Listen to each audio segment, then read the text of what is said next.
स्वागत है आप सभी का अपने चैनल ऑनलाइन स्टडी 1.6 में। दोस्तों, आज के इस वीडियो में प्रश्नावली 8.1 के प्रश्न संख्या 2 को सॉल्व करेंगे। तो प्रश्न संख्या 2 है, आकृति 8.13 में tan p minus cot r का मान ज्ञात कीजिए। तो देखिए, इस प्रश्न में एक आकृति दिया हुआ है, उस आकृति से हमें tan p minus cot r का मान ज्ञात करना है। तो चलिए पहले आकृति को देखते हैं। तो देखिए, ये आकृति दिया हुआ है। तो देखिए, ये आकृति जो है ये किस त्रिभुज का है? समकोण त्रिभुज का है। और इस समकोण त्रिभुज का नाम क्या है? P Q R. तो पहले यहाँ पे लिख देते हैं, समकोण त्रिभुज पी क्यू आर में। अब देखिए, ये जो समकोण त्रिभुज है इसमें दो भुजा का मान दिया हुआ है और तीसरी भुजा का मान नहीं दिया हुआ है। तो जब कभी भी समकोण त्रिभुज में दो भुजा का मान दिया रहे तो तीसरी भुजा का मान हम लोग खुद से पहले निकाल लेंगे। तो तीसरी भुजा का मान निकालने के लिए हम लोग उपयोग करते हैं पाइथागोरस प्रमेय का। तो यहाँ भी पाइथागोरस प्रमेय का उपयोग करेंगे। तो इसके लिए अब यहाँ पे लिखेंगे पाइथागोरस प्रमेय से।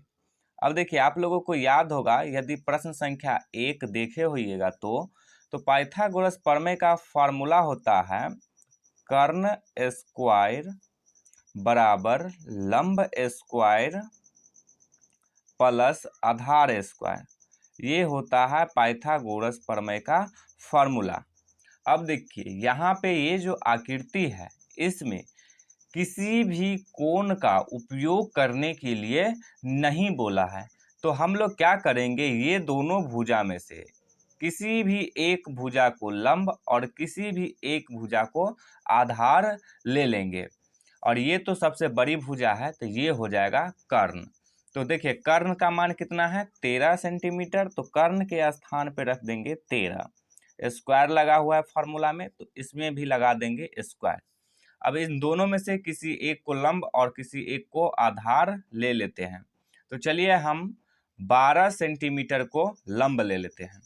तो लंब के स्थान पे लिख देंगे 12 और स्क्वायर लगा हुआ है तो स्क्वायर लगा देंगे प्लस। अब देखिए, इसको आधार लिए हैं तो इस भुजा का नाम क्या है? आर क्यू कहिए या क्यू आर कहिए। तो आधार के स्थान पे लिख देते हैं क्यू आर। का स्क्वायर लगा हुआ है तो स्क्वायर लगा दिए। अब इसको सॉल्व करेंगे तो देखिए, यहाँ पे 13 का स्क्वायर है तो इसका अर्थ यह हुआ कि 13 को 13 से गुना करेंगे। तो 13 को 13 से गुना करेंगे तो ये हो जाएगा 169 बराबर। अब 12 का स्क्वायर है, यानी कि 12 को 12 से गुना करेंगे तो हो जाएगा 144 प्लस क्यू आर का स्क्वायर। अब देखिए, हमें क्यू आर का मान निकालना है। तो इसके लिए ये जो 144 है इसको बराबर की इस तरफ से इस तरफ लाएंगे। तो ये बराबर के इस तरफ है प्लस में, इस तरफ आएगा तो हो जाएगा माइनस में। तो ये हो जाएगा 169 माइनस 144 बराबर में क्यू आर का स्क्वायर। अब देखिए, इसको सीधा करके भी लिख सकते हैं ऐसे, क्यू आर का स्क्वायर बराबर 169 माइनस 144। अब ये हो जाएगा क्यू आर का स्क्वायर बराबर 169 में से 144 को घटाएंगे। तो देखिए, 9 में से 4 को घटाएंगे तो आ जाएगा 5, 6 में से 4 को घटाएंगे तो आ जाएगा 2, 1 में से 1 को घटाएंगे तो आ जाएगा 0। अब देखिए, क्यू आर स्क्वायर का मान आया है 25। हमें किसका मान ज्ञात करना है? तो ये सिर्फ क्यू आर का। तो इसके लिए स्क्वायर को हटाएंगे, तो बराबर के इस तरफ से स्क्वायर को हटाएंगे तो बराबर की इस तरफ रूट लगाएंगे। ये आप सभी लोग जानते हैं। तो क्यू आर बराबर हो जाएगा √25। अब 25 को रूट से बाहर निकालेंगे तो इसके लिए क्या करेंगे? अभाज्य गुणनखंड करेंगे। तो अभाज्य गुणनखंड करने के लिए क्या करते हैं? एलसीएम देते हैं। तो कितना सा लगेगा? 5 से 50 25। तो इसको 5 × 5 लिख सकते हैं। तो लिख देंगे 5 गुने 5। अब यहाँ देखिए 5 2 बार है गुना के रूप में, तो 1 5 रूट से बाहर आ जाएगा। तो देखिए क्यू आर का मान आ गया 5 सेंटीमीटर। तो अब क्यू आर के स्थान पे लिख देंगे 5 सेंटीमीटर। अब देखिए ये जो समकोण त्रिभुज था, इसके तीनों भुजाओं का मान आ गया। अब हम क्या करेंगे, tan p minus cot r का मान ज्ञात करेंगे। तो इसके लिए पहले क्या करते हैं, tan p और cot r का मान अलग अलग ज्ञात कर लेते हैं, फिर मान रख के घटा देंगे।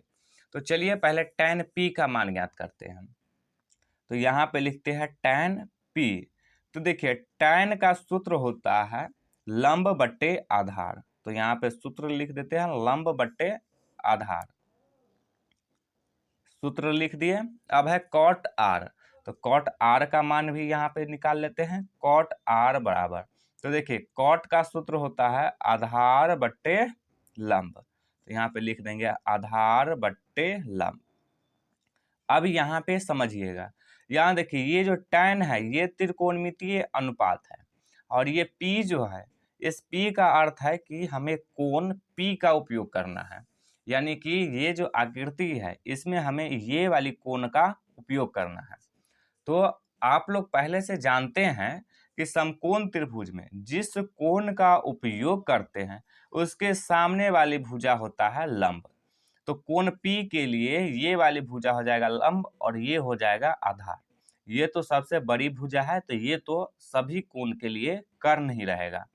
तो देखिए कोण P के लिए लंब का मान आ गया 5 सेंटीमीटर और आधार का मान आ गया 12 सेंटीमीटर।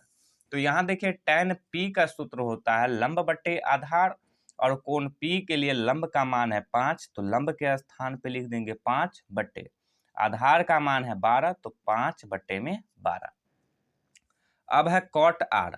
तो यहाँ देखिए ये cot क्या है, त्रिकोणमितीय अनुपात है, और r क्या है, हमें r कोण का उपयोग करना है, यानी कि ये वाली कोण का उपयोग करना है। तो इसका उपयोग करेंगे तो इसके सामने वाली भुजा हो जाएगा लंब और इसके नीचे वाली भुजा हो जाएगा आधार।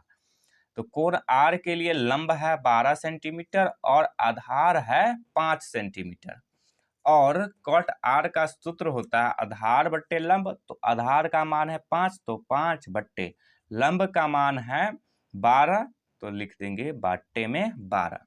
अब देखिए इस प्रश्न में हमें किसका मान ज्ञात करना था, tan p minus cot r का। तो अब यहाँ पे लिख देंगे, क्या लिखेंगे, प्रश्न से हमें किसका मान ज्ञात करना है, tan p minus cot r का।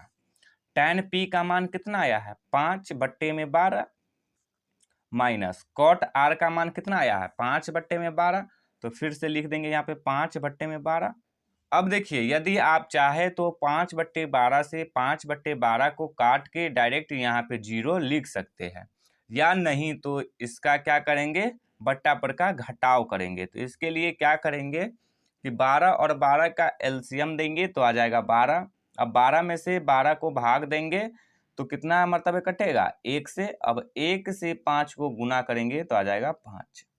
फिर 12 से 12 में भाग देंगे तो 1 से कटेगा, 1 को 5 से गुना करेंगे तो आ जाएगा 5। अब 5 में से 5 को घटाएंगे तो आ जाएगा 0, बट्टे में 12 है तो बट्टे में 12। अब 12 से 0 में भाग देंगे तो ये कट जाएगा 0 से।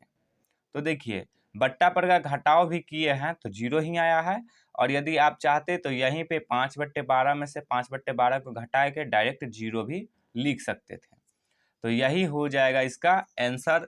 तो उम्मीद है कि आप लोगों को प्रश्नावली 8.1 की प्रश्न संख्या 2 जो है ये अच्छे से समझ में आ गया होगा। यदि समझ में आ गया हो तो इस वीडियो को लाइक कीजिएगा और चैनल को सब्सक्राइब जरूर कीजिएगा।